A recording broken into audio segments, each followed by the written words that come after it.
A wizard is never late, nor is he early. He arrives precisely when he means to.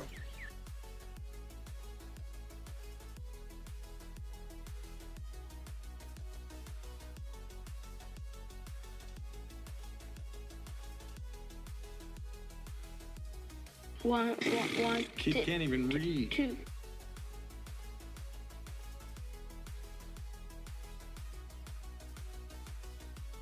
Get the fuck out.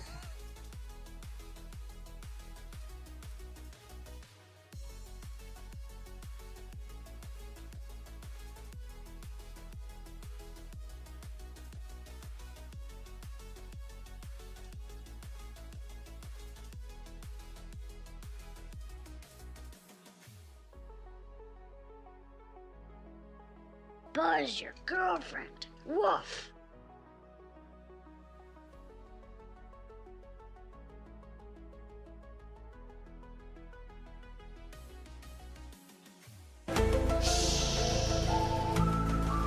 It's a secret.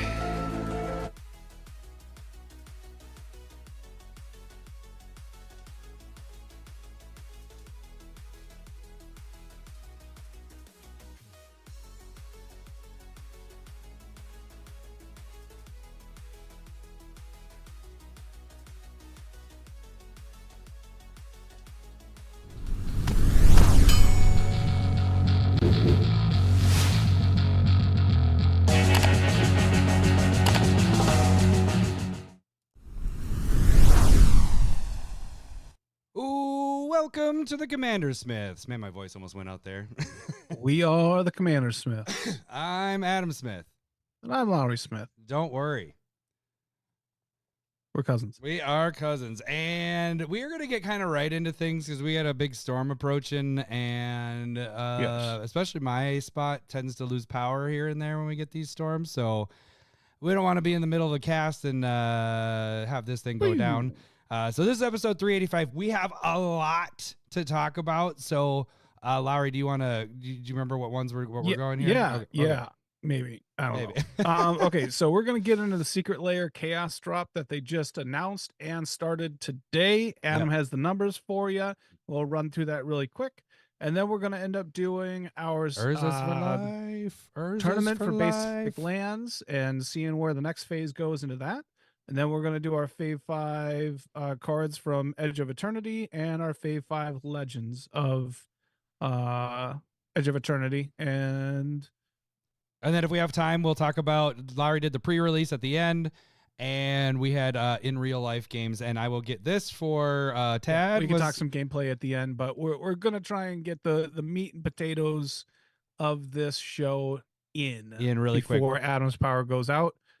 Really quick, this is for Tad. Get the fuck out. And this is for Chris. Get the fuck out! And Lowry does burn pizzas. It was a terrible, terrible pizza you did at the end there, but we will get at that at the end. Yeah, So no, actually, I'm okay with that hashtag Loud Burns Pizzas. That's probably the first time I've done it. I forgot all about it once we started that game. I apologize for almost burning down your house. Mr. Whittam said it was a pretty funny thing on the last video. There was a part where you said sit on it and wait and see if it goes up or down, and it was a great comment. If you get a chance, look back at the other video. He even time stamped it, so I clicked it, and it's a total that's what she said, and we totally missed it. Like, you said it and we both like didn't react, or just in the middle of it. Okay, so really quick, I'm just gonna do the tags right now because we're gonna just get right into everything. Like you said, we have severe weather, so 100-mile-an-hour winds potentially, so we'll see here.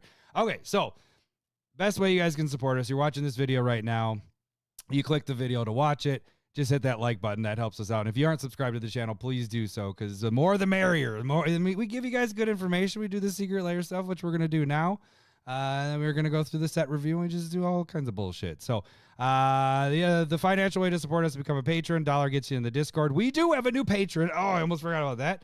Let me get to the right button here. So we have Fernando Sanchez. Welcome to a meat forest. That sounds like a fairy tale of a meat forest. Thank you, Mr. Fernando, for becoming a patron. He's also trying to start up some, getting some tips on some podcast stuff and streaming stuff. So gonna hook him up with that. But Part of the perks with becoming a I'll send you patron. a link to the Discord. Sorry. Yeah. Oh, yeah. Lair hasn't done that yet. So part of the perks of being a patron is you can get proxies like this. This is going to be this month's. Well, actually, this and the new Shocklands with the space, Theros space lands. But this is VV, is what I was corrected by Mr. Ibukaki himself. But this is a proxy that I made here. This one's a foil one. So if you move up in the tiers, you can get this What is kind it? of.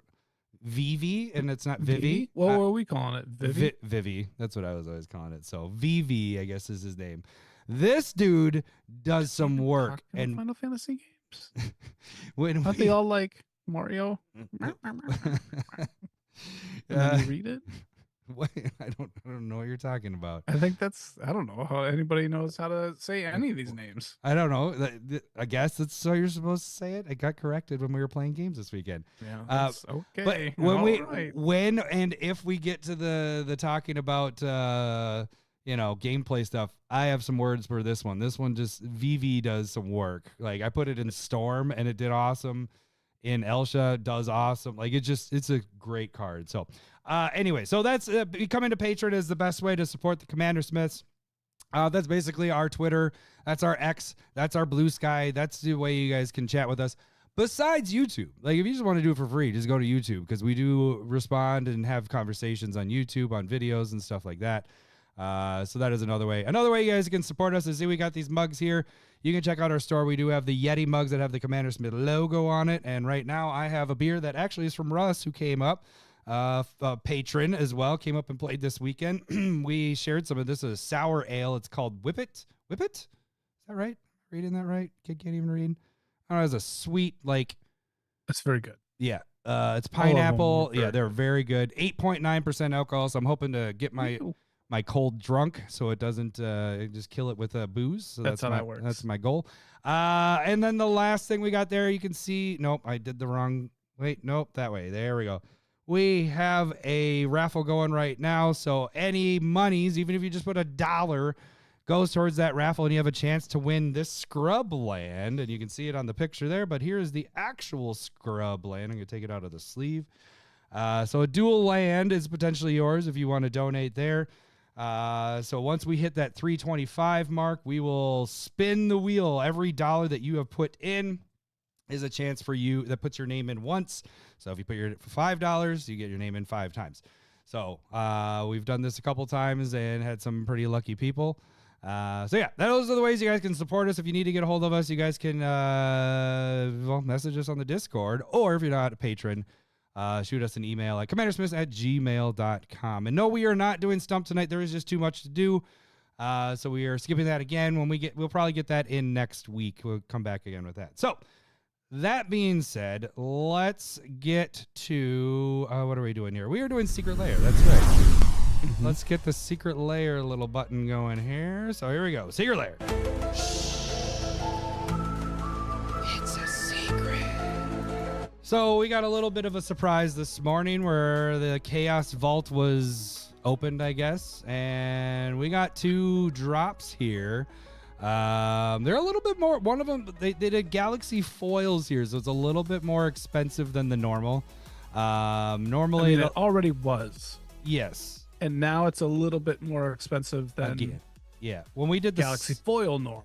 Yeah, when we got the Soul Ring drop, that one was 50. This has jumped up to 60.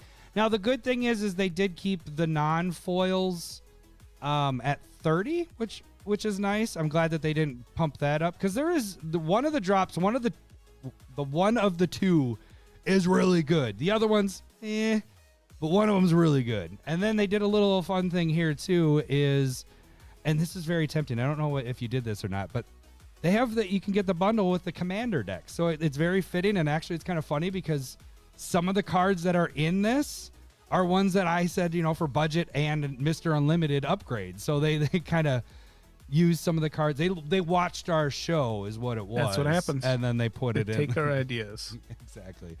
So Lowry, well, I guess I should talk about when we get to we're going to go through these cards. Lowry's going to read the cards. We're going to talk about them really quick. And then we're going to do a budget or a breakdown of them. When we talk about the break point, it'll be in the description below. Not right now, because I did take that out. I wasn't sure if this would be sold out by the time we did this. It is not sold out, so that's kind of nice.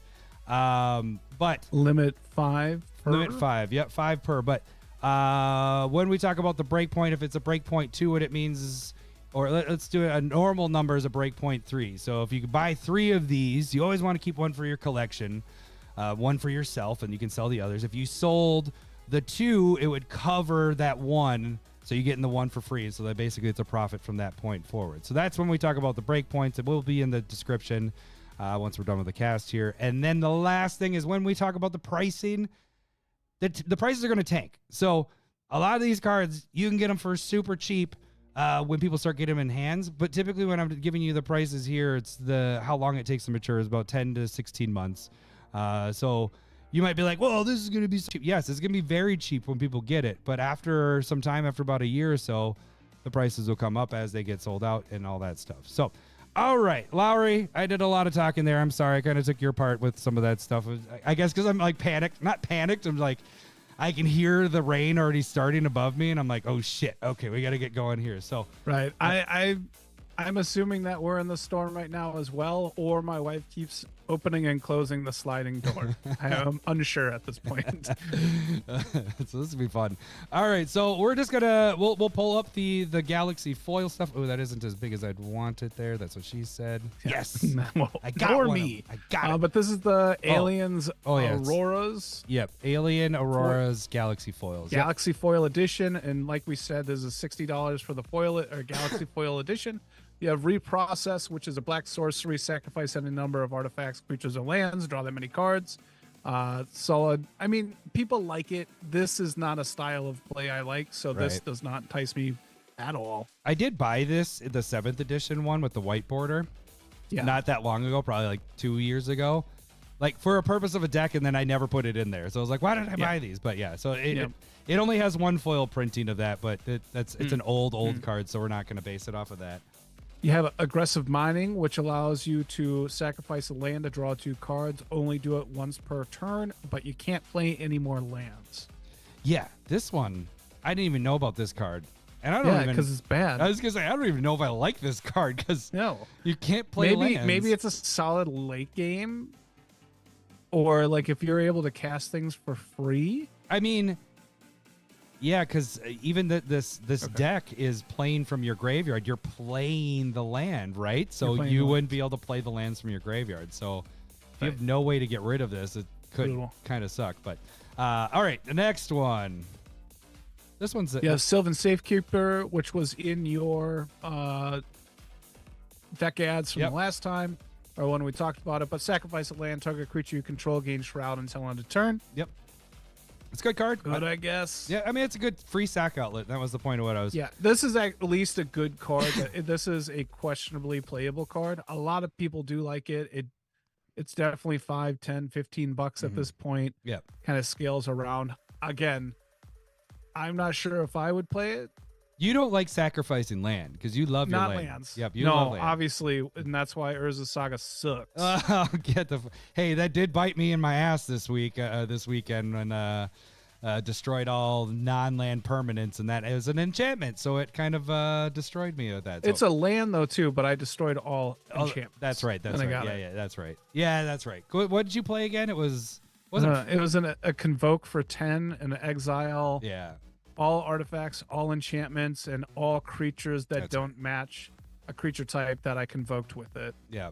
I'd say that's... So I got you. That's like the first time I've been fucked over, and that's it. I was fine. I was already fine. I was fine. All right. Good. Here's the big daddy right here. Here's the big daddy and then of the drop. Crucible Worlds. Yeah, there we go. Crucible Worlds. This is just silly. I'm glad it's in this drop. Like, this is a good spot for it. And then makes me want to buy this. That's the only thing. And then Zuran Orb, sacrifice a land, gain 2 life. Again, not a bad deal. Very playable if you're wanting to sacrifice lands. And that was if one they work in like a Gitrog monster deck like that.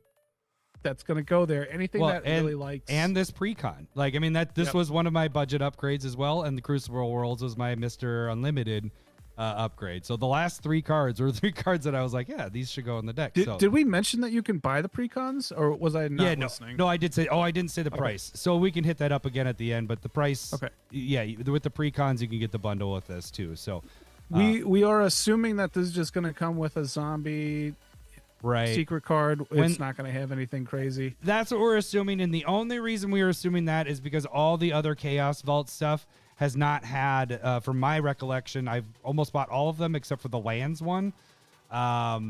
They've all come with whatever is going on. So Elves was back when they did the first one, and now it's Zombies with the last couple. So we're assuming it's going to be a zombie token, so don't expect anything special there. But let's talk about the cards that we did see here. So I didn't break down the non-foil right away because it was kind of in a like, holy shit, let's break this down and trying to get the Discord.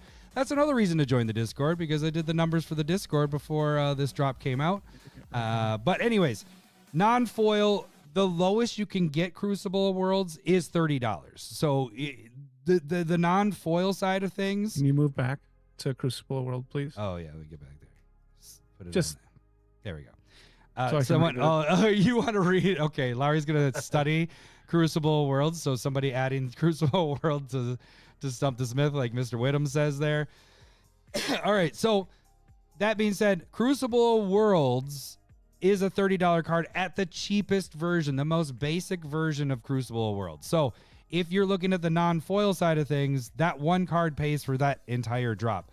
Then you get the Repossess, Aggressive Mining, Sylvan Safekeepers, or an Orb. I'm guessing if I did the breakdown of that one, you're still at a break point of 2. Like it's gonna pay for itself. The Galaxy foil side of things, I did do a little bit more of a breakdown. I think Crucible. Now we had a discussion. Renshai and I kind of went back and forth a little bit on this. I think over in a year plus, it could be over $100 for this card. He made a point that the which one, the Masterpiece one, isn't even that. I mean, it's expensive, but it's not like the Soul Ring. What I was kind of comparing it to, Soul Ring with the Masterpiece is $750. The Galaxy foil is $150. So I think this could get there. Crucible Worlds gets used all the time. Like, this is a highly played card. You used to play it, like we talked about a couple episodes ago or a couple months ago. Crucible Worlds was in almost all your decks before, where you're using your fetch lands and bringing them back. It didn't have to be a landfall deck. It's just a great way to keep using your fetches and stuff. So I think I have it down as a $60 card for now, but it could get upwards of 100 at some point, and I think that could be in the next year. You think it's that big of a range, huh? 60 to 100? It depends on how fast it sells out. It didn't sell out. I thought it might be sold out by now, but I don't know how many are going to be in this, but I think bare minimum, it's going to be a $60 card, if not higher. All the others range between 10 and 20. So with that bare minimum, before we do shipping and fees, it's $120 in value. So you're doubling up on this one. If you take in shipping and fees and stuff like that, it probably is going to bring you around that 95 range. Again, I didn't calculate those out. I just got the numbers because I was in a hurry. So you're still at a break point at 2. So both, I think they're both a good buy for non-foil and Galaxy, but I would lean towards Galaxy because it's such a special printing, and Galaxy foils do look really good. And that's why those Galaxy foils from the last Secret Lair, where they did the Galaxy foils, are just so high, because it's a really nice effect on the card. So, okay. So that is, would you be getting this one, Larry? What are you thinking about? Questionable. I have not purchased anything currently. Crucible Worlds is one of my favorite cards. I was gonna say, this is I'm not a huge fan of the other 4. Like, I'm just not using them at all.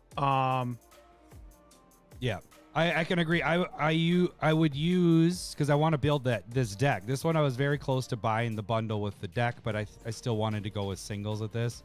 But these 3, like, this is the best version of Zura and Orb you're gonna get. Best version of Crucible. Well, I mean, Masterpiece one it's up there. And Sylvan Safekeeper I have used. It isn't in a deck right now, but it might be if I build that deck. Right. But it's still kind of limited. Yeah. But reprocess and mining are bad. Yeah. Like, it legitly don't even put them in this, and it might. And if you don't add those 2 cards, drop it down to $50, I'd buy this. Like, So just I three. just do not care about these cards. Gotcha. Okay, let's talk about the other drop. Let me move back here. And like Lowry mentioned there, here's the bundle. So if you do with the Galaxy foil with the Commander deck, it's 105.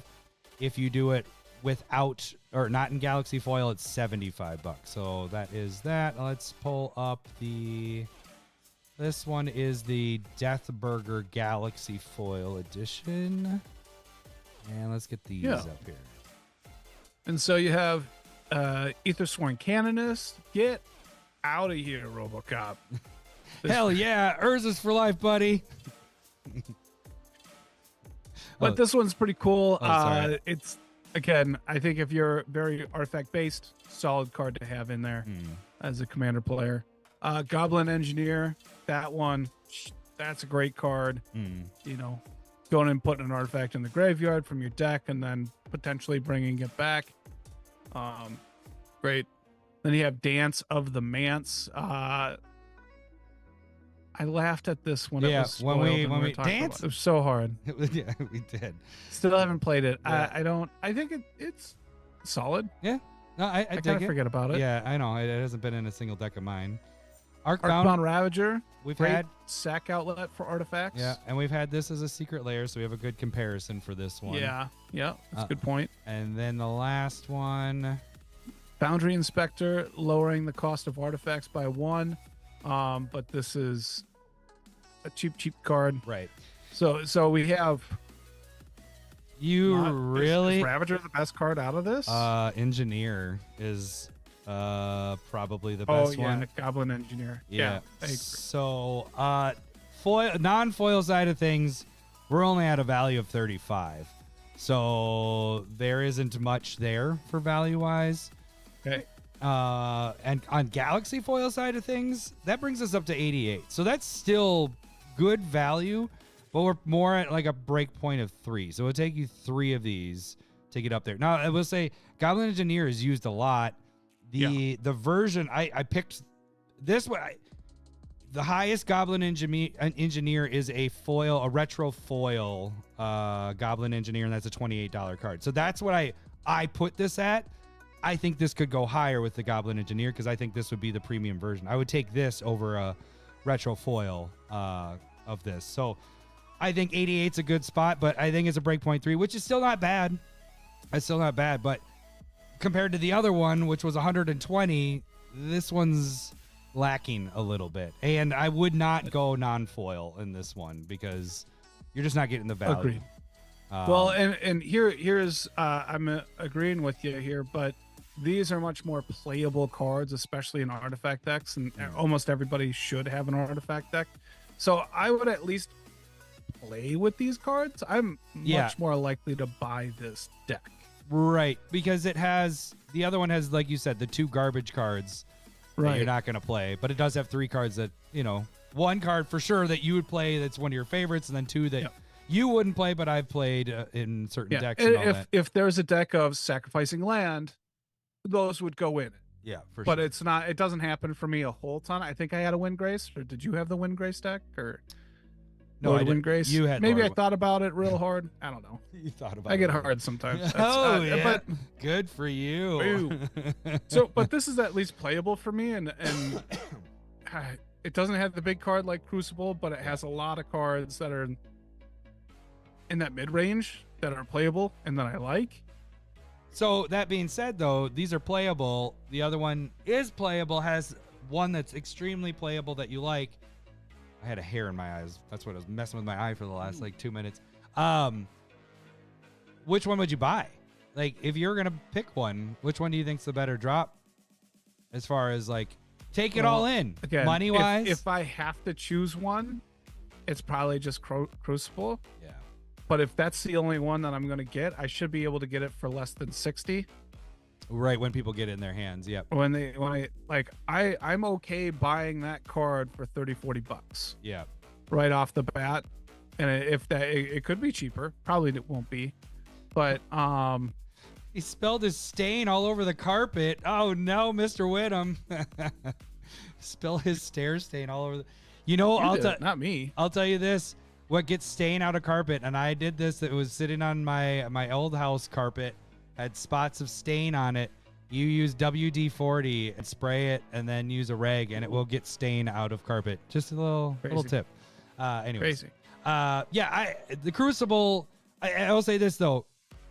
All those are they're $20. There's $20 card, $20 card, $60 card, then two $10 cards with the other drop. This one is 20, 10, 28, 20, 10. So there's more hitters in the other one, but right. But I agree. I mean, I think Crucible is the one to go with. This one is more playable, but the other one just has more value in it. You know. Right. So like, if I'm sitting down, I'm going like, I like more of these cards, so I'm gonna spend almost 60 for multiple of these cards, or I could potentially just get the card I want out of the other one for $30, and so it's like, right, well, I could get this for 60, the other for 30, 90, and not spend 120, right, and get everything that I want. That's and I will probably say my thought process right now. Or I could be super cheap and just skip try it. And get a single on the Goblin Engineer and Crucible of Worlds and just be happy that I should have showed the non-Galaxy. These look good in regular. This is non-foil. Yeah. I didn't even look at it. I agree. They're trying to do the foiling on a digital thing, and it just looks weird. But you can see, look at the detail on this. Like Crucible Worlds looks awesome in non-foil. Yeah. And Zuran Orb, look at this sucker. That looks fucking sweet in non-foil. So I think the non-foil is a good buy. Like I actually bought. So my personal thing was I maxed out on my Galaxy foils of them, and I got non-foils of them because I like the non-foils of these. I think they're going to sell well. And so I think your way of what you said is like going with them for 30. That's a win right there. Like I said, the cheapest version of Crucible Worlds is $30, and this is a much better card, or much better art. And rarity than the other ones that you can get. Just your basic border with the old school Crucible Worlds. I think this is fantastic. So yeah, I agree. All right, so that's Secret Lair. Let us know what you guys are going to get. We're going to kind of move on quick through this because, like I said, Storm's going, all that stuff. So we're going to move on. Storms are coming. Next we're going to be doing is the tournament. Let me drop this out of here. Okay, so we have our basic land tournament going on right now. This week we had the Unstable lands going against the Unfinity lands. We had the Phyrexian lands going against the Theros Star lands, Space lands. We had Oil Slick lands going against the Stained Glass lands. Kamigawa, Neon Dynasty going against the Alpha lands. Okay, so I'm trying to remember what's first. The fourth matchup is first. So I'll turn my eyes away.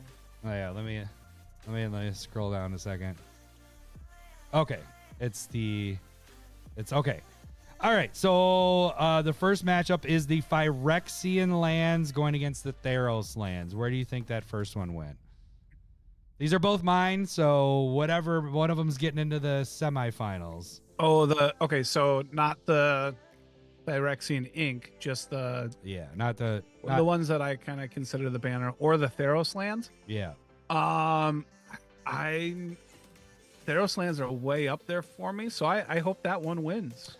You're right. 65% of the votes went to Theros lands. So Theros they're lands, simple, they're clean. Everybody complained about them being the Pokemon lands, but just a little spoiler again, these are the shock lands that are going to be this month's along with Vivi. They're split cards with the space lands is what I like to call them, but now we have lots of space lands, so I can't call them that anymore. Galaxy land, I don't know what to call them. Just Theros.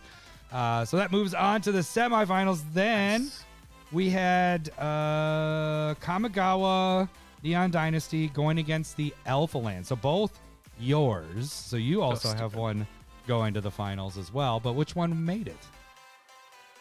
I think Kamigawa did. There was so much hype with those, and they do look really good.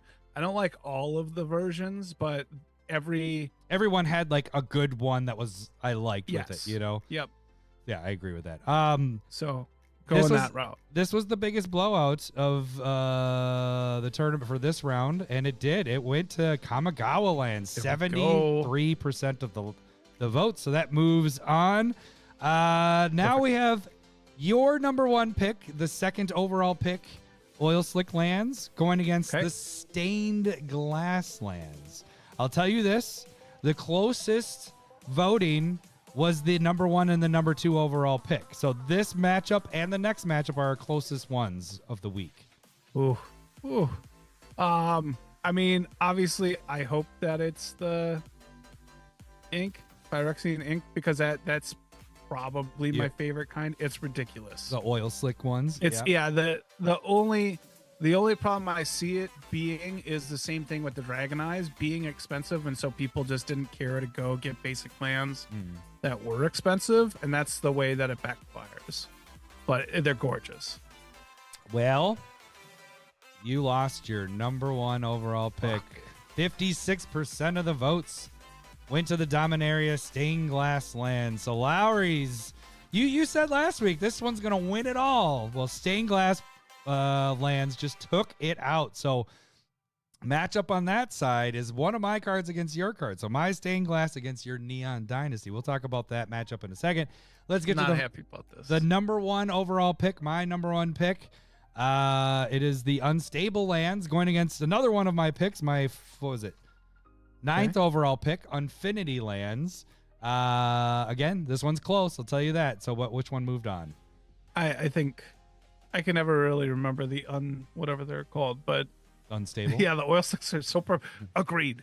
I mean, we had 71 people with voted. Your number one overall pick. They're super clean. They're smooth.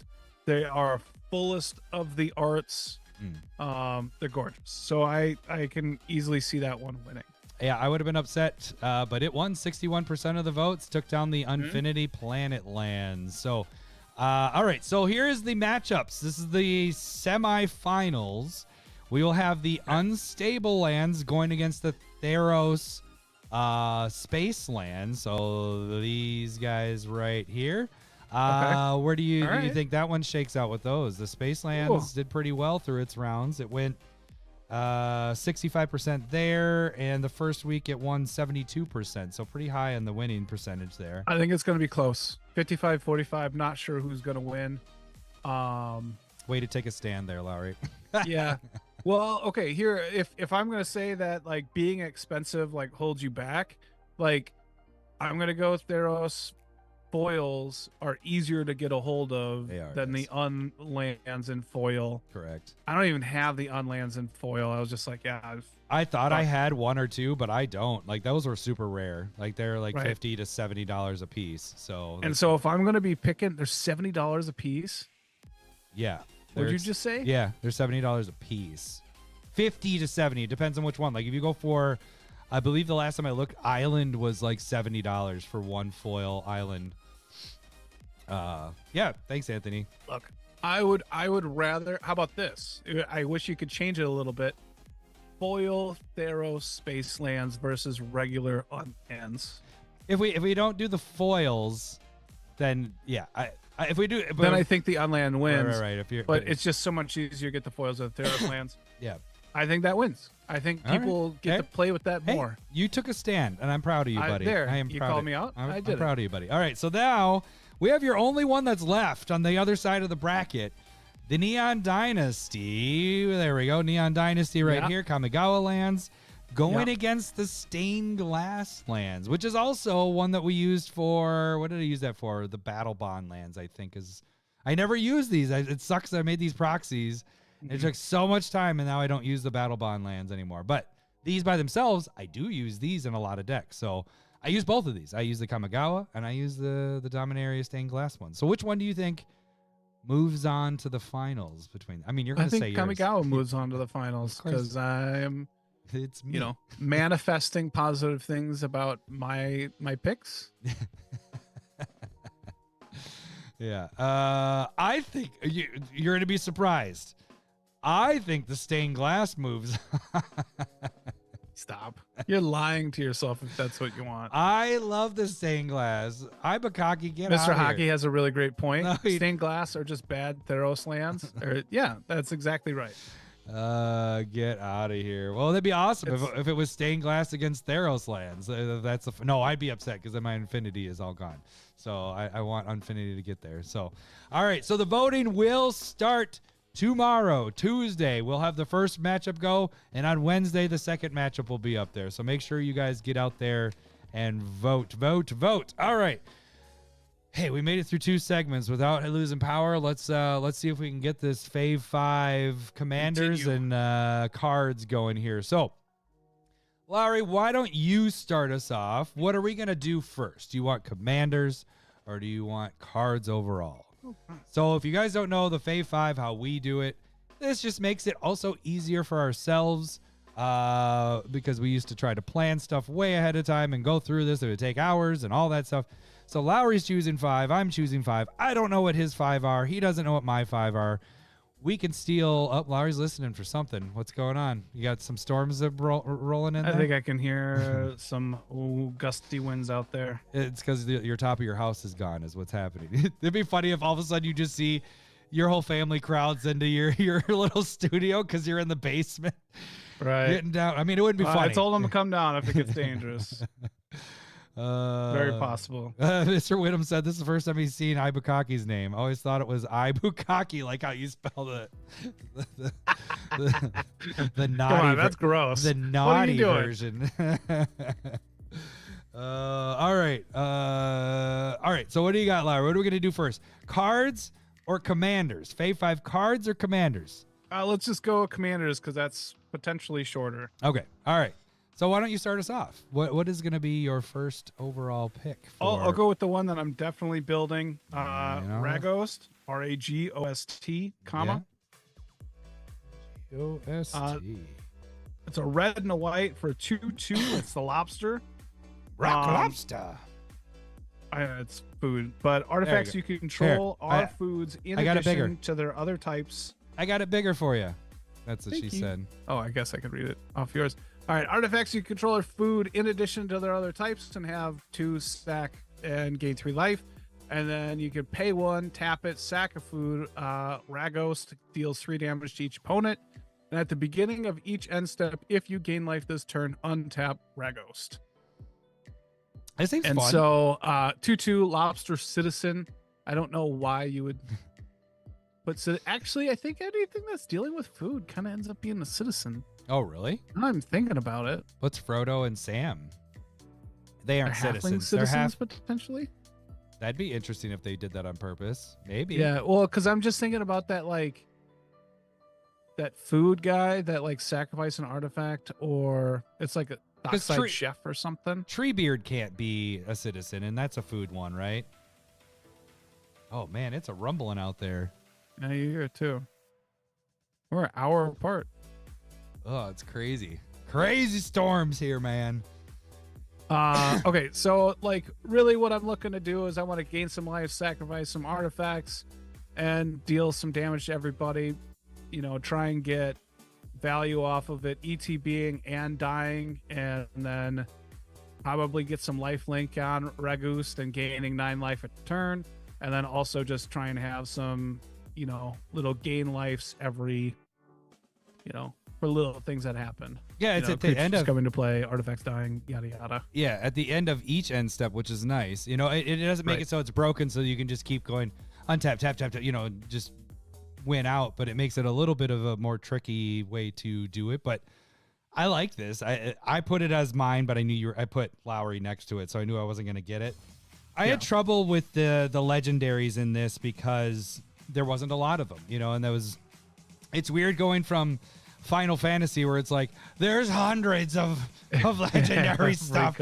I don't know what to pick, to like 20 some legendary stuff in this, and that was like including artifacts and stuff, you know, so it made it. I think there's might be only like 13. I know, that's what I'm saying. It included creatures. all. I did like in Scryfall did legendary search, and then it was only like 22 cards total, so it's just we're gonna have some overlap here. So I am in the process of building it. I have these cards picked out, and we'll go through it here I got to kill my Treebeard deck because that's another life gain deck. But Yeah. So you're going to do a Go little for some deck tech cards. on that potentially this week, right? And then, yeah, that should be happening this week. Boom, plug. There you go. What's your first pick? There's only one that I want to build, but we talked about it last week, and that's in the pre-con. So we're trying to stay away from, and that's another thing. If we don't talk about things that are in the pre-con, it's because we talked about them last week of cards. Oh.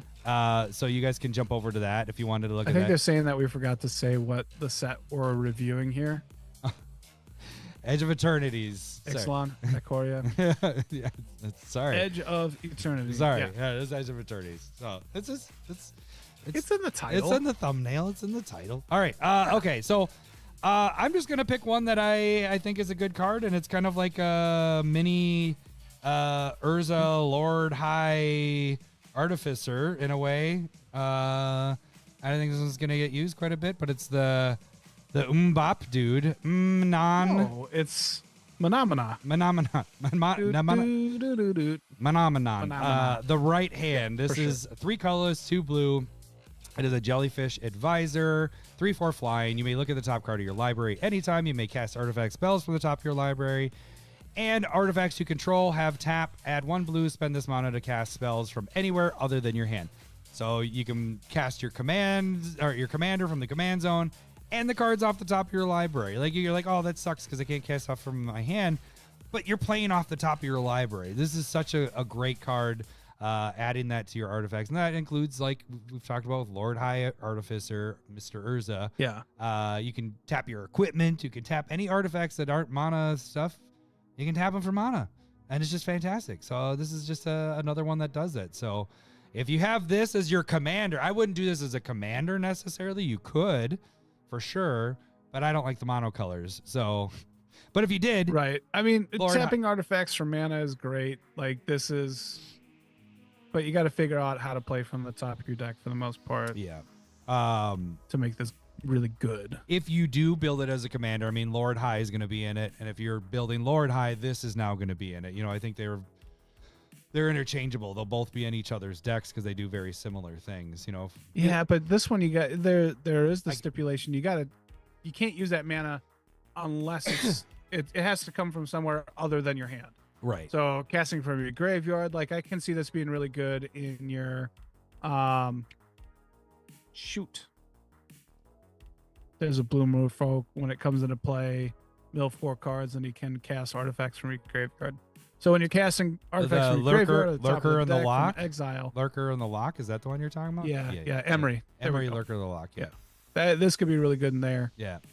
Or she in here. But I mean, it by itself does it too, you know, because you're casting from the top of your library. You know what I'm saying? Like, it by itself feeds itself. You know what I'm saying? You don't need... That's true. That's true. Unless you're I not forgot playing about that part. artifacts. Like, if you're not playing artifacts, then yes, it sucks. And it's like, why are you playing this card? But if you're playing an artifact-heavy deck, this feeds itself because you're playing off the top of your library and stuff. So, Yeah. that was a rumble there. All right. I think soon it's going to be able to hear it on the mic if I get some big guys. All right. What is your next one, Lowry? Let's see here. I want to talk about this one. Okay. Halia. Haliya. Damn it. Damn it. The It's pretty cool. Guided by the light. Guided by the light. H-A- 2 and a white, 3/3 human soldier. Whenever Halia or another creature Oh, I or spelled it wrong, artifact you control enters, gain 1 life. And then at the beginning of your end step, draw a card, and you've gained 3 or more life this turn. And it has a warp for a white colorless. Or not a white colorless, just a white mana symbol. A white And colorless. I like that. Warp's pretty cool. I do Playing like it at Warp. the pre-release. I was very happy with it. And having people do their thing. But just like this is a really sweet payoff for your life gain decks, just being able to draw more cards. You have a cheap version that can come down early and you just go bip bop boop, gain some life, and then later on you can pay the 3 to have it come into play. This is much more of a 99 card for me. Yeah. But also just this being a Soul Sister deck, and anytime Ajani's Pride Mate comes into play, like they have done like whenever you gain life, put a counter on it. Whenever you gain life, have this thing happen. And like this being the head is pretty sweet, in my opinion. So Yep. No, I dig this one. That's why it was second on my list too. That was the next one I was going to talk about. Anthony just said what he got his collection appraised at. So Anthony, you get this. Oh, good for you. yeah, you could. It would be. I like it. Lucky if you could get half that. Yeah. All right. What am I going to do next? What is that one? I don't remember that dude, but I have him I have him third, so I might as well. I have notes next to it, but I can't remember what he does entirely. So we're about to find out. And I get to pronounce the name too. Oh, I'm not even spelling, but it's like, oh, it's Hearthhull. Hearthhull. That's what it is. Oh yeah, that's the one you wanted. Oh no. This is from the Commander deck. Sorry, that's why. No. This is the one I'm going to be building. We talked about this last week. That's why I couldn't remember what I was talking about there. I'm going to pick. We're trying to avoid any of the pre-con cards. But just because we already talked about them. So if you're curious about those, go check them out. Check out the video from last week. But that is the one that I'm probably going to be building. But no, this one also not as a commander, but as for landfall decks. I think this one's interesting. It's Tanuk Memorial Ensign. Is that what, am I saying it right? Yeah. Kid can't even read. I'm still going to do this though. Yeah, thank you. Kid can't even read. One colors, one red, one green. It is a Kavu pilot, 2/4, has landfall whenever a land enters the battlefield. A land you control enters, Tanuk deals 1 damage to each opponent. If this is the second time this ability is resolved, then draw a card. This is, I know it's really just basic, it's not doing a lot, but it's really good when you're using fetch lands, because you drop that fetch land down, you're doing 1 damage, whatever. It's really being able to draw off of your land for a 3-drop. That's really nice. If you're able to get 2 lands out, you play a lot of fetches. This is just really great. Holy crap. I wish you guys could. Yeah, it's crazy. It scares me sometimes because it's so loud. But being able to draw off of your fetch lands is awesome. And we know you love landfall. I love landfall too. This is just a great card here. So it's uncommon. I wouldn't build around it, but it's going in your landfall deck. So that deck that I just talked about that I'm probably going to build from the pre-con at Spacecraft, he's going right in there because this is just, it works really well with that. And just a little benefit of doing 1 damage to each opponent when you play lands. That's also very, very nice. So comment says, each time you poop your pants, each opponent loses 1 life. I will say that's probably not worth it. I would want a little bit more for pooping my pants. Pooping your pants is cool. You know what? Since you said Tanuk, I'll do the other Tanuk.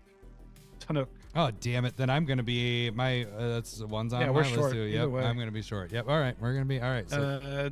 All right. Steadfast second. Yeah. Let me put this down.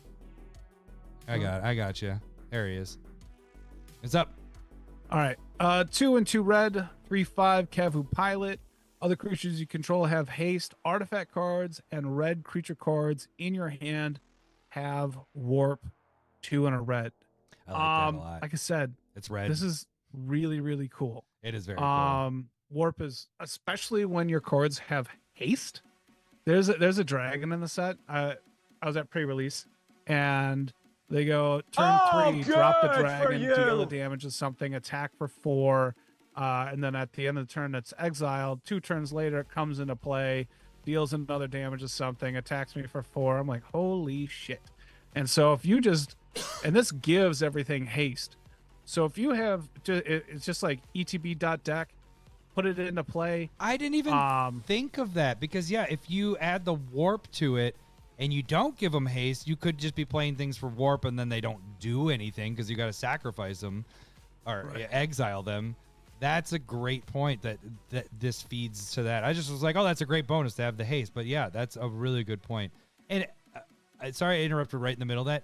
They could have made warp really bad by making like the card, when you warp it, it comes back and it costs an additional 1 or 2.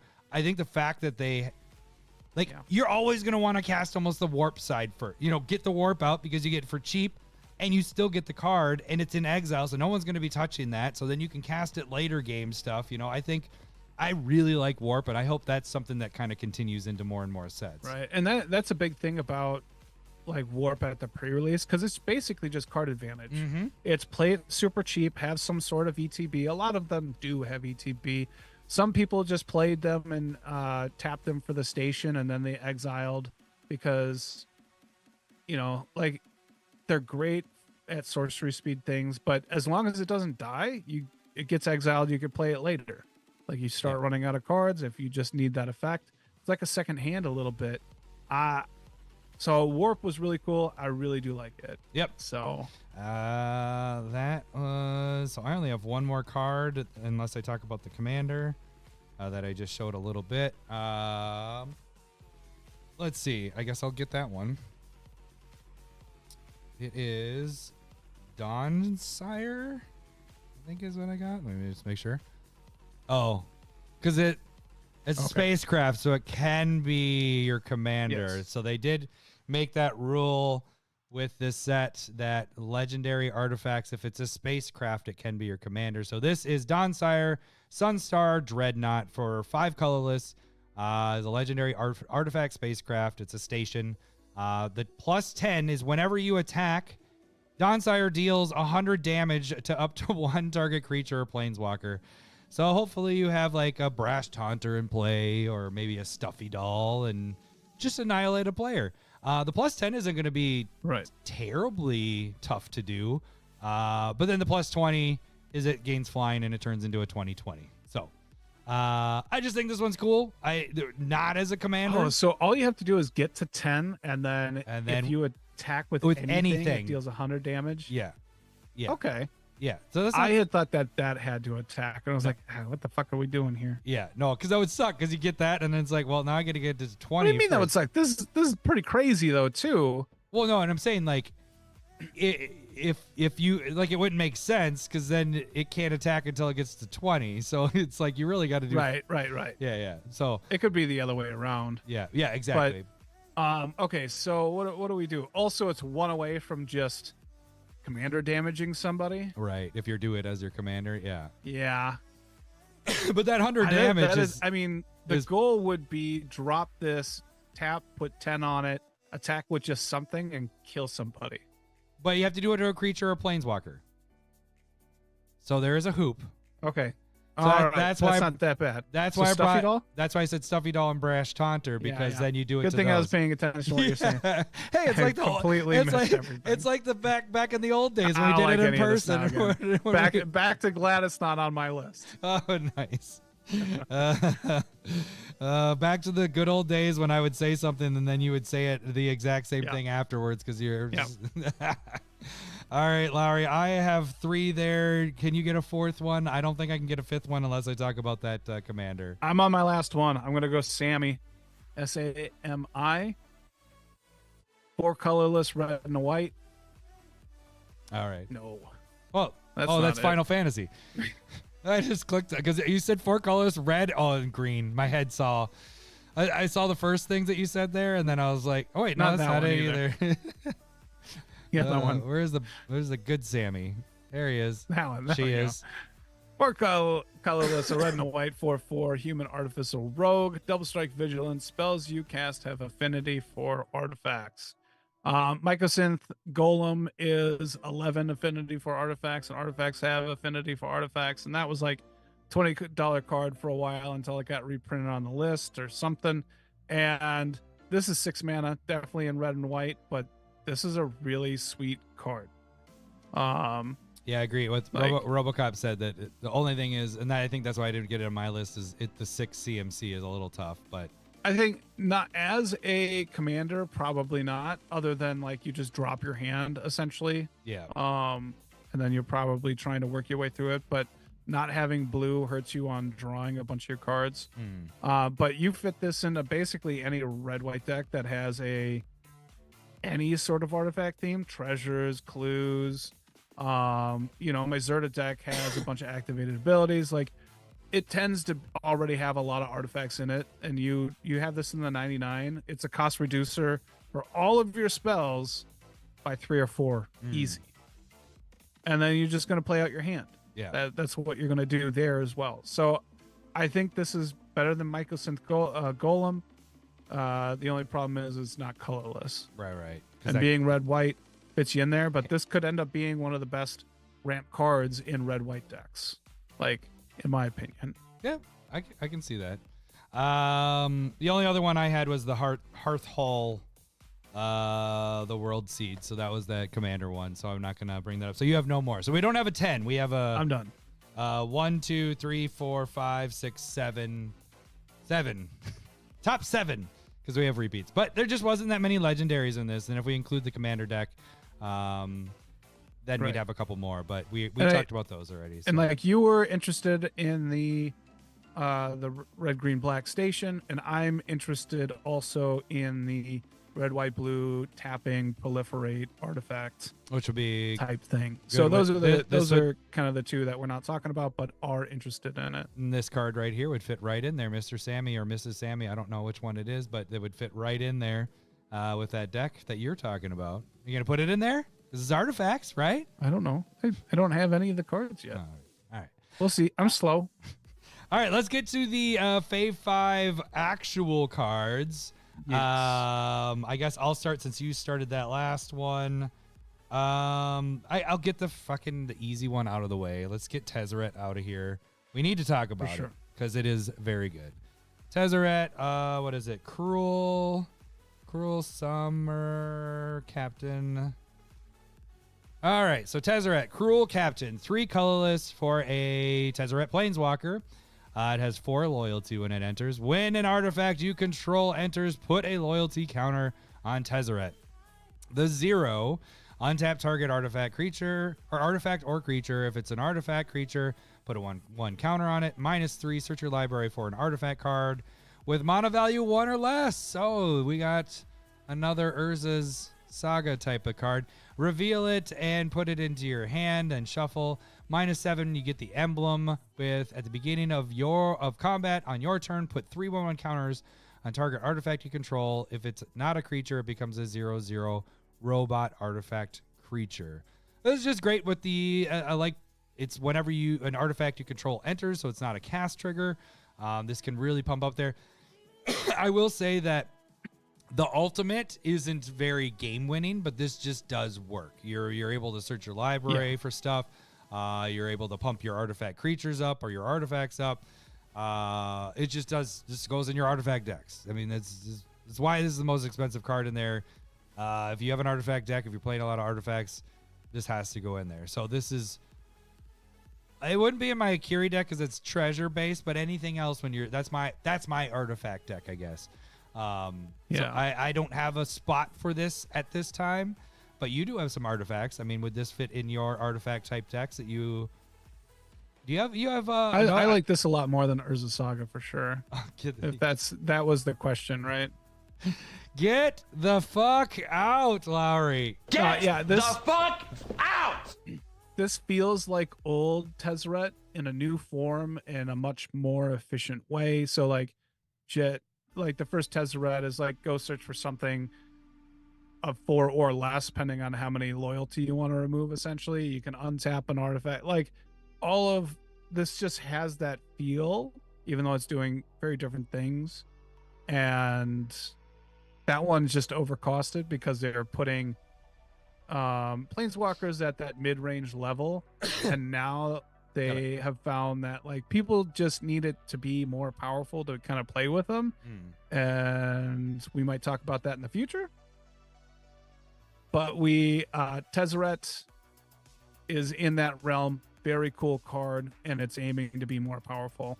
Yep. And I dig it a lot. And this could be tough. I'm going to say, like, if you're in an artifact deck and this comes out, it's going to be hard to get rid of it, because this is going to get every artifact that just comes in. Like, if you're pumping out treasures, if you're doing anything like that, this is going to be hard to get rid of. You know what I'm saying? Like, it's going to get up there quick because it's not a cast trigger. It's just whenever they enter. So, I don't know if this sucks ass in Commander. No, I don't know if I agree with that. Untapping for 0, and I mean the -7 is nice. Like that's the beginning of combat, your turn. Right. You get an it's emblem. Not. It doesn't. You you're right, as in it doesn't have that ultimate, game-winning yeah, go-off. Right. But also, this is a great value piece of oh, do you need to untap your Grim Monolith, your Soul Ring? Do you need to go and search for your equipment? You know, your Basilisk Collar, or Soul Ring, or whatever.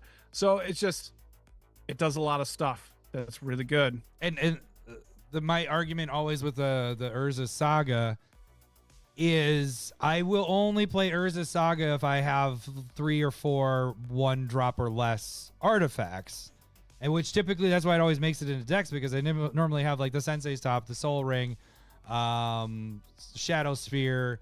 Then there's some more equipment that we've been getting. So we keep getting more and more 1-drop artifacts, and for 3, this doing the same thing is very nice, because then you. Not only that, you get it, and it's really almost like you're using 2 loyalty, because then you get that 1, then you drop it into play, because it's only going to be 1 or less. So now it feeds itself. Every artifact that comes into play, it's going to get more loyalty counters. We got a lot of banter. It's hard to keep track of what everybody's saying. It's like up a little bit. Okay. You know what? I am with that last comment. I like the idea of it, but it paints a huge target on your back and doesn't win you the game. There's truth to that, but I don't like to feed into that, because that just makes you not play good cards. Right. Like, I'm not going to be afraid to play cool cards that are going to work within my decks, but I do limit myself on certain things within decks as well. So like, but those limitations are put upon me. I'm not going to force any. I don't care what other people are doing to me. And because can I throw something out there with that is part of Planeswalkers that I don't think people think about, but just this is how I play them sometimes is, they can be powerful, but at the same point, people are putting energy into trying to kill your your Planeswalker, and you got to think of that takes the damage off of you. Yes, they are coming at you, and sometimes they can go, well, I can't get rid of the Planeswalker, so I'm going to kill the player. But more often than not, they're going after that. So, like, for example, Teferi, Master of Time, is that the one where we like the phasing and all that stuff and the extra term? That one, sometimes I'll play to take some of the brunt force off of my face, because people are going to be focused on that. They're going to put all their time and effort to try to get rid of that. And you get a turn cycle or 2 turn cycles of them going after almost like a secondary of your life total, And so Tezzeret here, this can get very big, very quick by just dropping your artifacts. And they're going to have to work at it. Otherwise, it's going to get out of control, and they will not be able to stop it. So that takes the focus off of you and does it off towards a thing that's to the side of you. I like to think of Planeswalkers as like a side piece to me. Like, it's my gal right here. It's my side piece. And I think you have another good question about how many Planeswalkers do we run. Let's save that for that other episode. We are going to be doing an episode. It's probably going to be next week. Let's move on before our power goes out. All right, Larry, what is your first pick? I'm seeing some hesitation from the camera angle, and I am also hearing things through the window. So I think and yours was gonna it almost looks like it was stronger south than here. You're gonna get more than I am getting up here. So great. All right. So what do you got there, Larry? What's your first one? So I would like to talk about Ice Till Explorer. That's exactly the order I had mine too. Yeah. I don't have an order, but that's it. No, I mean that's the one I was gonna go next. 2 colorless, 2 green, 2/4 Insect Scout. You may play an additional land on your turn, and then you may play lands from your graveyard. Whenever a land you control enters, mill a card. This is silly. This is just silly. A better Oracle of Moldiah. This is the replacement, since that's not being played anymore. Well, I mean, it has this card's crazy good. We don't have any cards that have both of these on there, right? The additional land, you don't have one that play from your graveyard. Ancient Green Warden, I believe. Is that playing from your graveyard too? Mana. Is that playing from your graveyard too? Let me check. Well, I can just pull it up by just typing. You can do that too. Ancient Green. Let's make sure. Play lands from your graveyard. No, see, it just has the triggered ability. It does a second trigger ability. So I'm pretty sure this is the first time we're getting playing an additional land and also playing from your graveyard, being able to play that. And you would think, oh, well, I don't want to play lands and it mills me. No, that's a good thing. If you get your card in your graveyard, now you're able to play it from, if a land hits the graveyard, now you're playing it from the graveyard. This is a bonkers card. Bonkers. We both said bonkers, and that's your word. Bonkers. Your words are wearing off on me, Lowry. That's a good one. Well, I probably stole it from Jake, so. No, you don't steal it from Jake. That's your word. Bonkers. No, I don't think it is. Anything entertaining about me, I steal from other people. That's what's entertaining. But otherwise, this is a really good card. Yep. Oh, I dig this one. Let's see. I'm just going to get this out of the way as just my overall. I'm going to say this as a group, the land planet cycle of. Oh. Because they all do the 5. We have all 5 of them. There's 2 of them that really stand out, which is the green one. Let me just pull one of those up. I don't remember the names. I didn't put their names down because I was like, they're all pretty decent. No, it's super relevant. Milling yourself. What is? Can anybody can chat send me or Lowry look at your list and tell me what the green one? I didn't put those down. I don't know them? how to evaluate the stations or any sort of tapping like that. I know that I don't like vehicles, and I know that like 10 and 20 is a lot of counters. This is how we'll do it. And so, like, to me, right now, they're bad cards. I don't want that. Jeez. So I'm not going to say you're right or wrong. I'm just not going to make a comment on it. But now that I have commented, I don't think I like the stations at all. Okay. So that's where I'm at. We'll do this one. So the green one is a Gaia's Cradle with a hoop. So it enters tapped, but it taps for a green. It is a station, but plus 12 plus, and it taps 1 green and tap it, add 1 green for each creature you control. The blue one does artifacts, right? I'm pretty sure that's what that one does. The black one is something with sacrificing. I just think they're all cards. I do like the black one. Yeah, I think they're all. Oh, there's the blue one right there. The red one's bad. That's the one I pulled. Oh, is it? But the blue one is tap. You get 1 blue for each artifact you control. So it's Artillerium Academy. Yeah. Oh, here we go. These are what I was looking at originally. Let's see if we can get the other ones in here. But anyways, I think it's a good land cycle. Yes, there are some that are better than others. But I like. Oh, there's the black one. So it's pay 2. And 2 life, sacrifice a creature, draw cards equal to sacrifice creature's power, activate as a sorcery. I don't remember what the red and the white one do, but I just liked them all. So I didn't want to write 3 things down. I think they are lands that I will probably be using. So yeah. Yeah, and then Mr. Whittam says red is poop. I want to find out what the white one was. So what is your next one? Oh, red is sacrifice a land, create a 2. That's why you don't like it. You don't want to sacrifice land. You don't like Absolutely, but it's... The green one is tapping to give you a shit ton of green mana. The blue one is tapping to give you a shit ton of blue one. The black one is drawing you a ton of cards. And the red one is sacrifice a land to get you a 2/2. And then creatures you control get 1+0 and haste. What is the white one? Come on. Oh, there's white. Create a token that's a copy. What are they doing here? Create a token that's a copy of target artifact or enchantment you control. Except it's legendary. Activate only as a sorcery. It's just they're miles ahead of the red one. Yeah. Why am I sacrificing a land? Right. Why are we doing that? Yeah. Why didn't it just make the 2/2? Like, why did it have to do the sacrifice of land thing? It's so bad. Yeah. Oh my god. All right. What is your second pick there, Lau? Good question. I'll probably just go Exalted Sunborn. Yeah, that was what I was deciding between on that too. All right, Exalted. Yeah, I mean, it feels like they're really planting all. It's right there, top of the list. Oh. But it's 3 colorless, 2 white, 4/5 Angel Wizard, flying lifelink.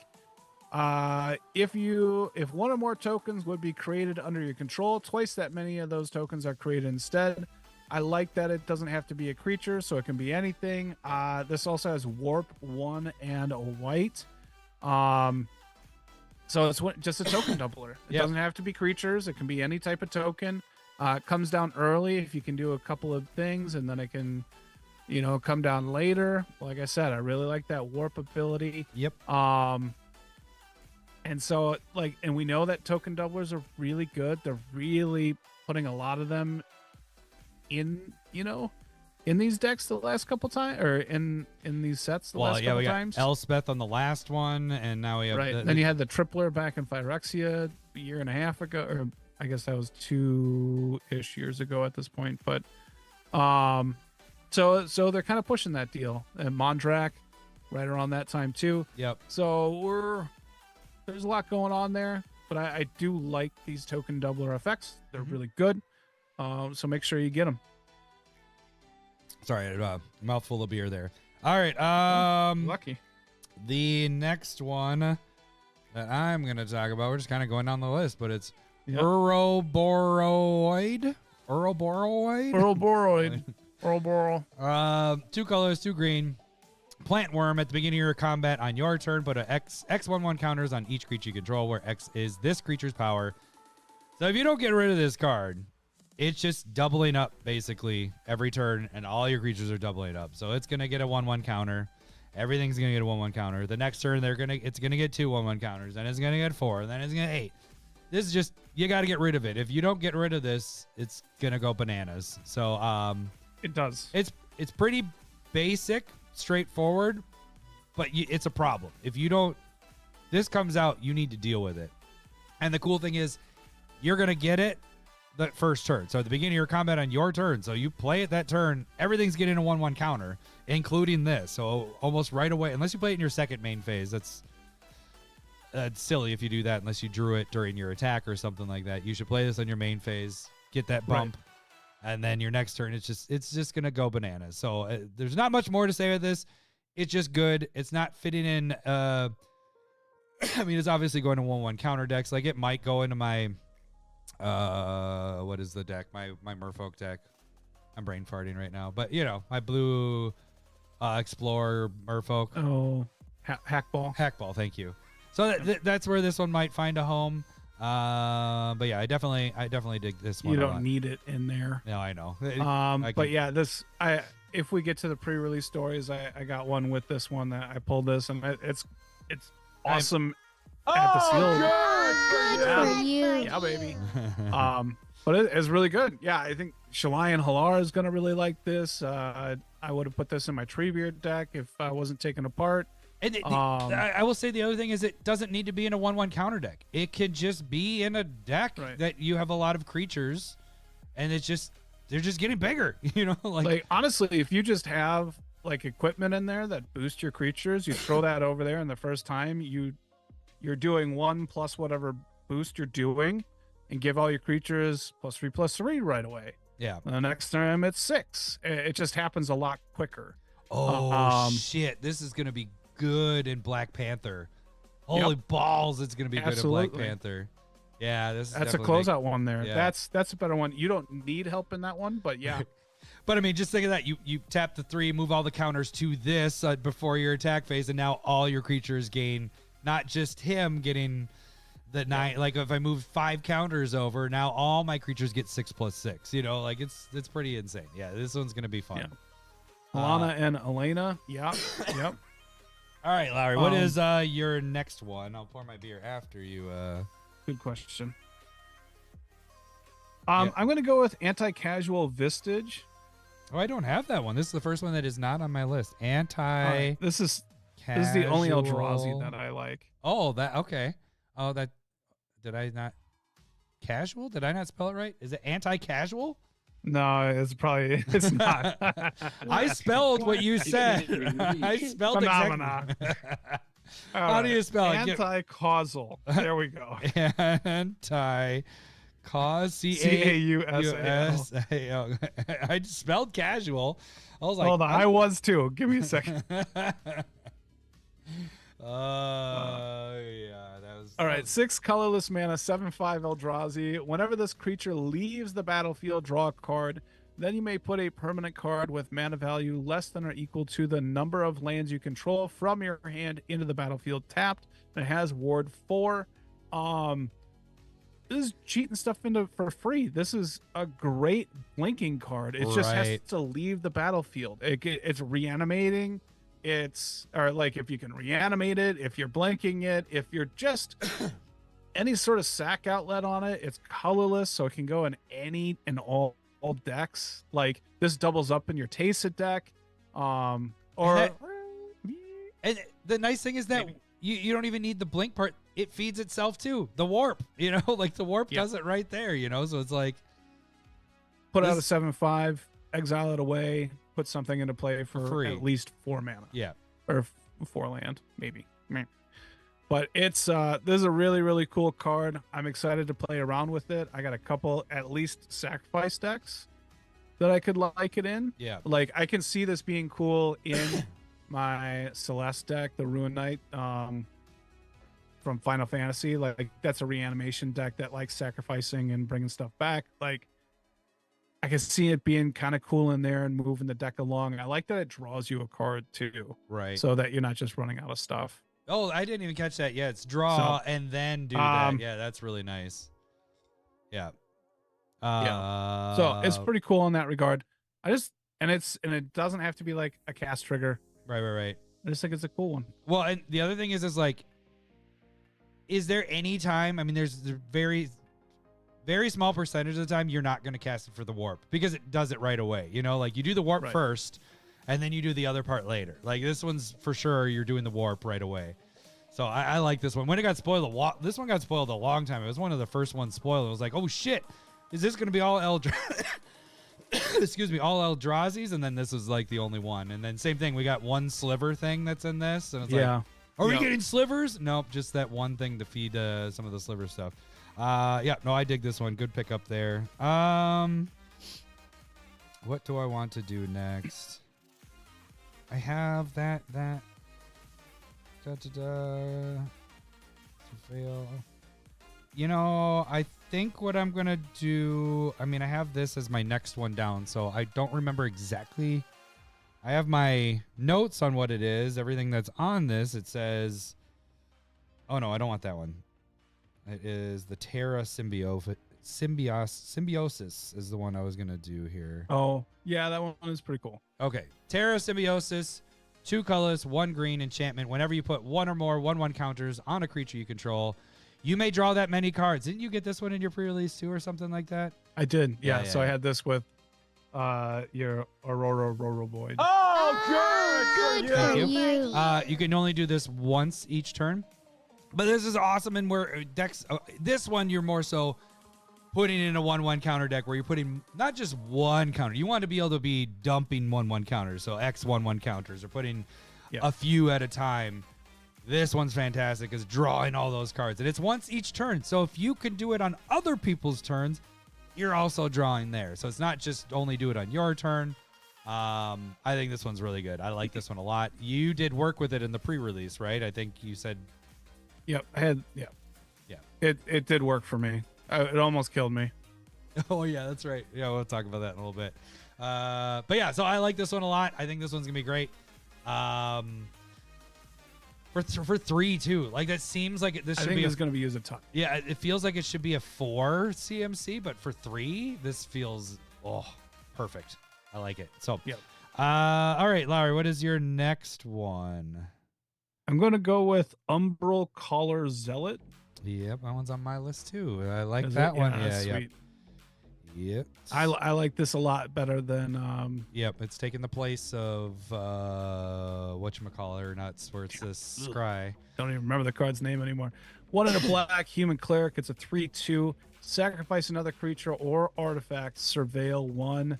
Surveil is just so much better than Scry. Yeah. Also, you can add an artifact. It doesn't just have to be a creature like the vampire one. Yeah. This card's great. Oh, this card's fantastic. Agree with everything with all that. Yep. I think it's really good. I mean, any artifact, like anything that's going to deal with the graveyards, you're rolling with this. Muldrotha would love this. Yep. There we go. Viscera Seer. Thank you, RoboCop. Yep. Viscera Seer got up there in price there. This one, I think, in a few years, if they don't reprint it to death in Commander decks or whatever, this could be a $5 card uncommon, if not higher. Yeah. So I agree, because that adding I mean, if they would have just done sacrifice another creature and surveil 1, I still like it better. You know, like you said, it's better than scry, but being able to have artifact in there is just great. Free sack outlet. Yeah. Boom. There It you has go. a little bit of a body instead of a 1/1 as well. And just for 2, like this is a huge upgrade rather than just a small one. Small one. Yep. I have one left. I don't remember that one. That was the next one on my list. Mm. But I feel like this one would be a lot more interesting to talk about. So I might do this one, even though I was going to do Sothra, the Super Void. But we have already effects like that. So let's talk about a different one. It might not be the greatest, but I think there's some interesting things you can do with this one because it is, and we'll talk about it here in a second. It's Weft Walking. Is that it? Is that it? Oh, it is just Weft Walking. It's high CMC. I get it. And this helps your opponents too, but it helps you. So it's 6 CMC, so it's 4 and 2 blue for an enchantment. When this enchantment enters, if you cast it, shuffle your hand and graveyard into your library, and then draw 7 cards. The first spell each player casts during each of their turns may be cast without paying its mana cost. Okay, so the one thing I didn't catch, and I thought I caught it, is that it says if you cast it. I was thinking you could flicker this. I was like, oh, you could bounce this and keep doing it. They got the cheat out of it. I still think it's interesting. It's going to add a cool dynamic to the game. You're going to get to play things for free. You're going to fill your hand up. You're going to shuffle your library in. And then you're drawing your 7 cards. I think everybody gets to play one thing free every turn on their turn. So, and it's on their turn. So it's not, you can't do a free spell on your turn or whatever. It's just on your turn. The first spell is free. Am I right in assuming that if you cast this, you can't do a free spell because you've already passed your first spell that turn, right? So you can't do anything that turn. Yep. So you wouldn't be able to do the free thing then, but your next turn you get a free spell. But you got a full hand, your graveyard shuffled back in. I think this one could be fun. I don't think this one's like super overpowering. I just think this one would be a really fun one in a Commander game. I'd love to see this be played. If you're trying to win, maybe not, but for funness, this could be a lot of fun. I never see you or me playing this. How about that? Right. Yes. I'm all for you saying this is a really fun, cool, interesting card. But yeah, this is not one that would. I mean, it wouldn't fit in. Giving them the advantage of first doing it is. And what quite theme? Bad.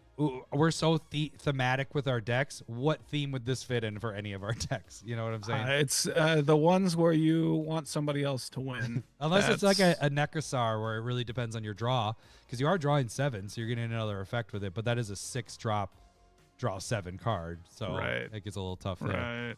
Right.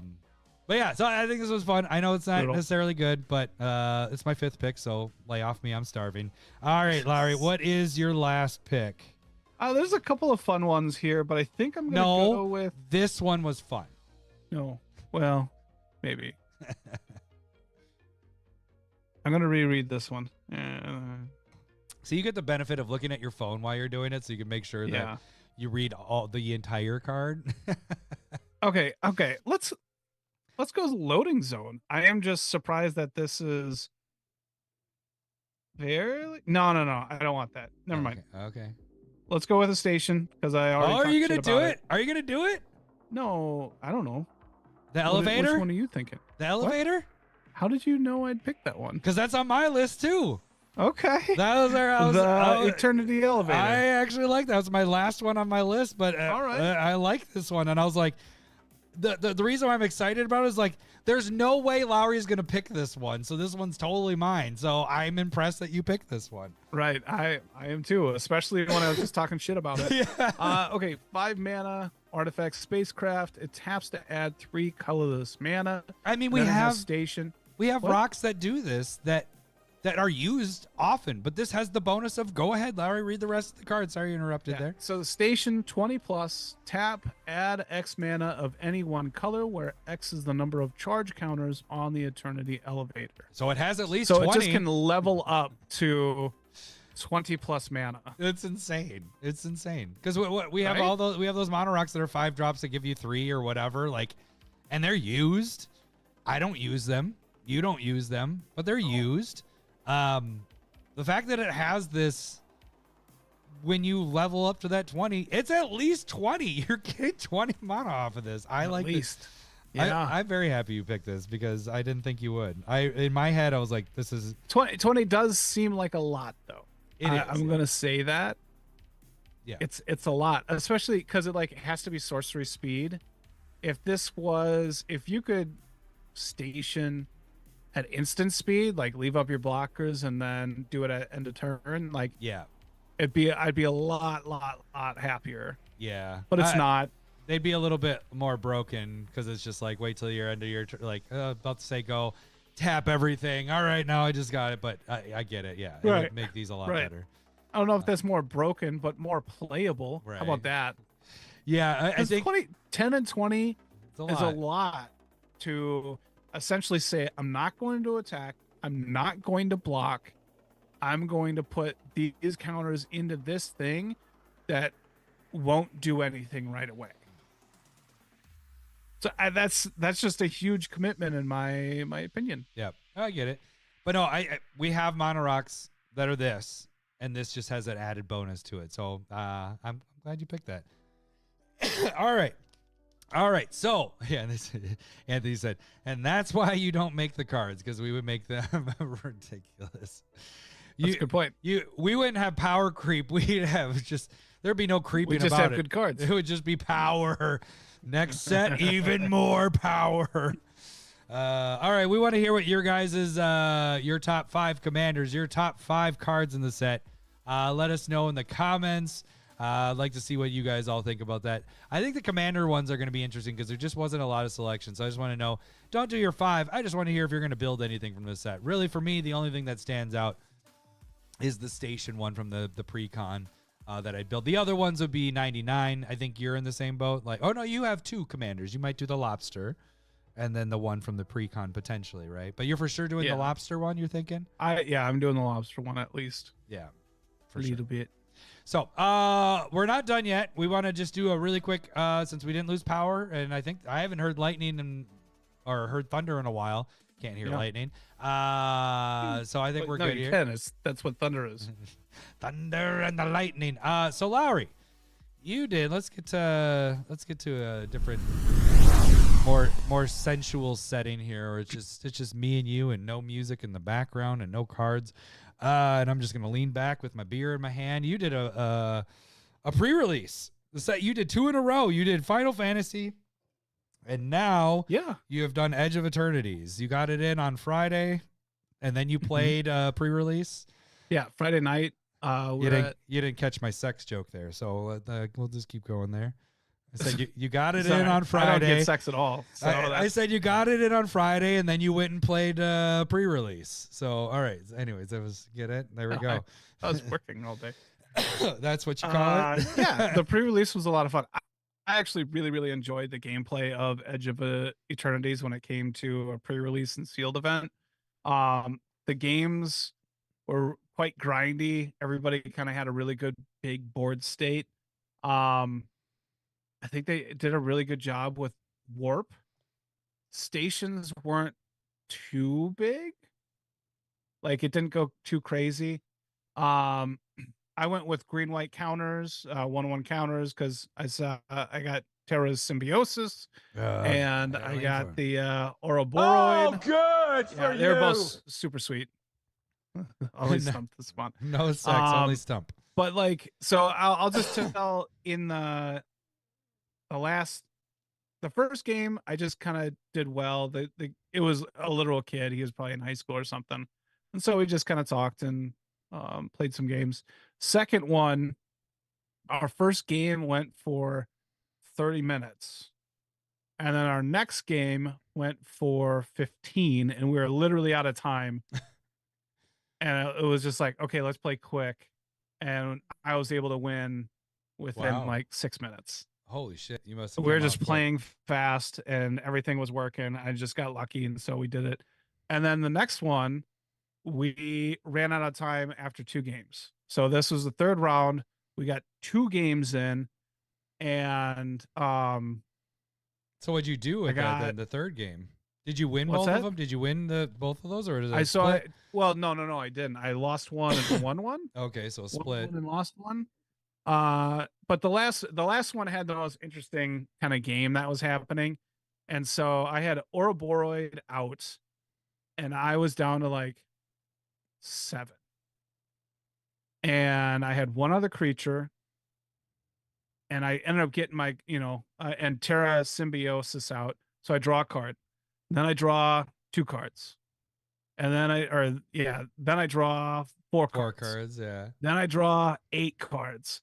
And I'm just starting to build a board state, but I still only have, I end up having like 3 creatures that are right around 10 at that point. And he has a bunch, and he's at like 24 life, and he's gaining life and stuff like this. And I haven't dealt any damage to him. And I'm going to run out of cards. The next one I'm going to be drawing 16. Yeah. You know what I mean? I only had like 12 in my deck at that point, and I was just like, I need to draw removal, and I have to kill my Ouroboros. And he was like, how many like pieces of removal do you have in there? I'm like, I have 2, and I already used one of them on your thing. And I top decked the removal that was exile a creature, non-assassin creature. Yu-Gi-Oh'd that. Yu-Gi-Oh'd that bitch. Right. It had to be in the top 2 because I did have like a cantrip in my hand. But I had to kill essentially a 10, 12 or a Boroid, or else I would have died. And I did end up winning that game. One of them was able to fly, and then I was able to go boom, boom, and get him. So I got kind of lucky. And I was, but the games were a lot of fun. Stations didn't do a whole ton, but when they did get turned on, they were like, they could have been big. I was gonna say that seems more like a Commander thing potentially, maybe, but I mean that's still hard to. I don't think it's gonna be much in standard. Yeah. Standard is slower, but limited is slower too. So they did a good job of not allowing anybody to just burst out the gates and win really, really fast. Shard of the cards is what Mr. Wyndham said. Not heart of the cards. So other than that, I think, the pre-release was, again, a lot of fun. Got some really good cards there. And yeah, pre-release is like games. I love pre-release. Like Commander's number 1, obviously. Like that's number 1, but I can dig drafting, but I don't feel like I'm good at that. I love pre-releases. I like the whole of like, here's your packs, open them up, make something, and do something with it. I just love that. I love that whole thing. And not only that, you're opening packs up. It's the luck of the draw and all that stuff, and then trying to make good shit out of garbage. So I wanted to go, but I was trying to get stuff ready because we did in real life games. For the first time this summer, because we did guys weekend in the springish, in the spring before school is out and everything. So we did an impromptu in real life games. It was like a week notice, and we actually had a good group. I think at one point we had 12 people that were there, I think is what we got to. Yeah. I'll say this, goldfishing Elsha, it proved to be what goldfishing was doing with her. She is fucking bonkers. God bonkers. Damn it, I'm using your word. I keep using your word. It's insane what she does, though. Like that first game that you and I played, and who else was in that? It was Ramsey. And is it Mark? Who was across from me next to you? It was Mark. Mark was the last one standing. Yeah. After I killed you guys. But I went into my last, it ended up being my last attack, or second to last, I guess. You're like, I won't kill you. Yeah, I was like, I could kill you, Ramsey, because he didn't have anything to block. And I was like, and that was that when I had Elspeth out? I had Elspeth with that too, didn't I? Because that was a different game where I made him flying. No, you didn't have Elspeth out, but you had. I had Narset. Yeah, so basically I made it so that Elsha got double strike. I had Cathara's Crusade out. And basically when she hit with the first strike, I had all these tokens attacking all my monks that also had double prowess. Ended up being, I created like 50 different monks and they were all 50 plus. Killed Lowry and killed Ramsey, which I didn't think I was going to do. And then got Mark down to like the teens. And then and you have 50-50-50s. Yeah, that were untapped and could block and all that. And he's like, I could deal with a couple of them, but not 50 of them and not at 50. Were you in the other? I swear this was turn like 5 or 6. 5. It was 5 when I killed you crazy. 2. And it was turn 6 to end the game. So yeah. Yeah. And then did you face it when Mark was playing that deck? I don't think so. No. Okay. He went off on that one too, and people were giving me shit for it. So, but what was your most, I was in the game when you had the Convoke one. That one went off. You had a Lowry turn like crazy on that one. Yeah. Yeah. The, I always forget what the name of it is, but it's just the red, white, blue Convoke creates a 1/1 red human. And then if it untaps when you convoke a spell, and then you can create, if it taps again, a blue, or 1/1 blue flyer. And then if it taps a third time, you get a 4/4 flying vigilance. And I was able to kind of build up a board state. And then I was able to have intruder alarm along with, I think it's generous partnership, but basically it's a red, white, colorless enchantment that comes into play, gives you 2 1/1 tokens, and you can tap 3 creatures to create a treasure token. And so I'm able to I spark doubled my commander, tap 2 of those and a third creature. It creates 2 creatures, intruder alarm, and taps them all. I get a treasure, do it 3 more times. I have a Perforos and another creature that deals damage. So I was dealing 4 damage per creature coming into play. So it was 4, 8, 12. And then I said go, and I went 4, 8, 12. You're dead. Went over to somebody else, went 4, 8, 12. Yeah. You're dead. And was able to close it out. I think the all-star of that game was the fact that Ramsey was getting out of control. And so you were like, I'm going to save the board, and you had that removal spell that was whatever you convoke doesn't get killed, but shares a creature type. And so you convoked all your creatures so that they all survived. And one of them was human. So Ramsey's problem commander wouldn't survive, but it was an enchantment. So you were able to remove enchantments. And that's what we were talking about earlier. Enchantments. Yeah, so it exiled all creatures that weren't of a creature type that I convoked to cast it. And so it's from the Doctor Who precons. Yeah. That's where the card is from. But and then it exiled our artifacts and enchantments. So even if I tapped a creature that was an enchantment, that gets exiled either way. Yeah. And yeah, that blew up the board. Well, it was funny because it was like, everybody. You're like, I'm going to save us. And then it turned into, you're going to win because you wiped us all. I had 3 land after that because one of them was Urza Saga and one of them was a Soul Ring. So I lost everything. And so I'm like starting over, and you had full board state. Besides, I think you lost one thing off of your removal. No, I lost Spellskite. I lost some creatures because I had tapped them previously. Oh, that's right. Yeah. But you know what I'm saying? And like, then I lost. It turned into 3 against 1, and we could not do anything at that point. We were so real quick, but it was a great board wipe for sure. And I got that off of a Jessica's Will. Yeah. Got lucky on that too. So what was it? That was pretty sweet. Was that your favorite game that you played, or you have any other notable ones that you did? I was trying to end Treebeard with a good game, and I just couldn't. But I'll do that deck tech. Shinko and Narset didn't play well, unfortunately. Mina and Den, or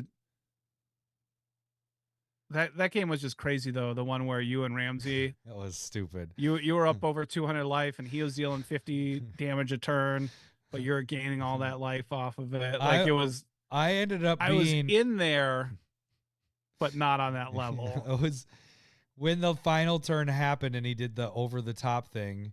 I was at 198 life, and then I had to use the top 21 permanents would come into play, and I was over 400 or 500 life. But then he was also doing direct damage, and I was also doing direct damage, so we figured it out. Every creature that his came in was doing 24 points of damage, and he had like 4 or 5 creatures come in, so it was going to kill me, but I gained enough life. So we figured that when my damage was coming in, because I also had an impact tremors that was coming in, and I had a multiplier, and so everything that came in was going to kill him, and everything that came in for his was going to kill me. So we killed each other, but it took 2 hours to like finish that game. It was 2 hours beyond the two. It was a long game. It was so long.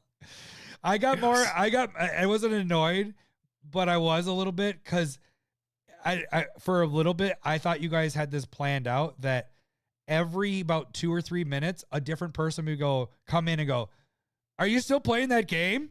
Are you still playing that game?" I was like, "Shut the fuck up. I'm trying to fucking calculate this shit. Shut up. Shut up." And it was a different person. It was not the same person every time. There was 12 people there, and they kept coming in going, "It's still the same game? It's still the same game?" It's like, "Yes, motherfucker, it is still the same." Because you guys were waiting for us to finish so we could start a new, like, mix up the pods again, because we had 3 pods going.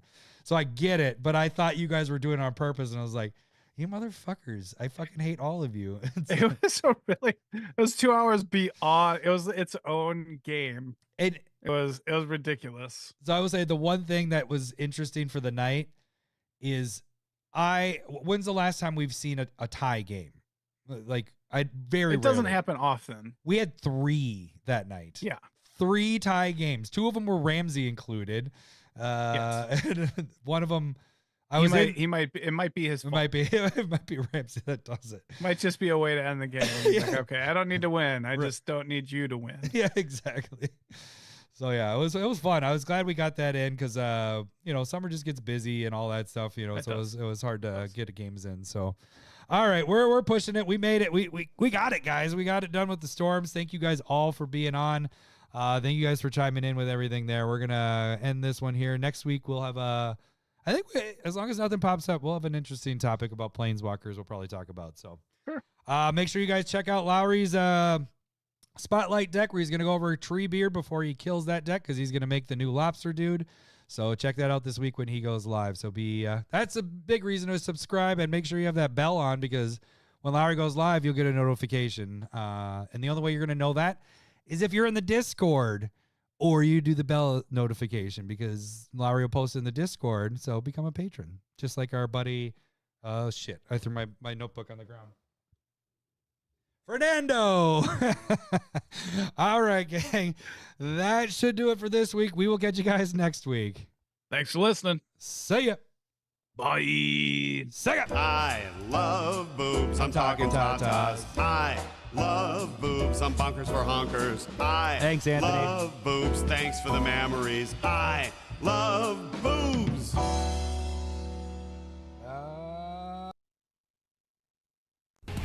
Hey, mi boss, could you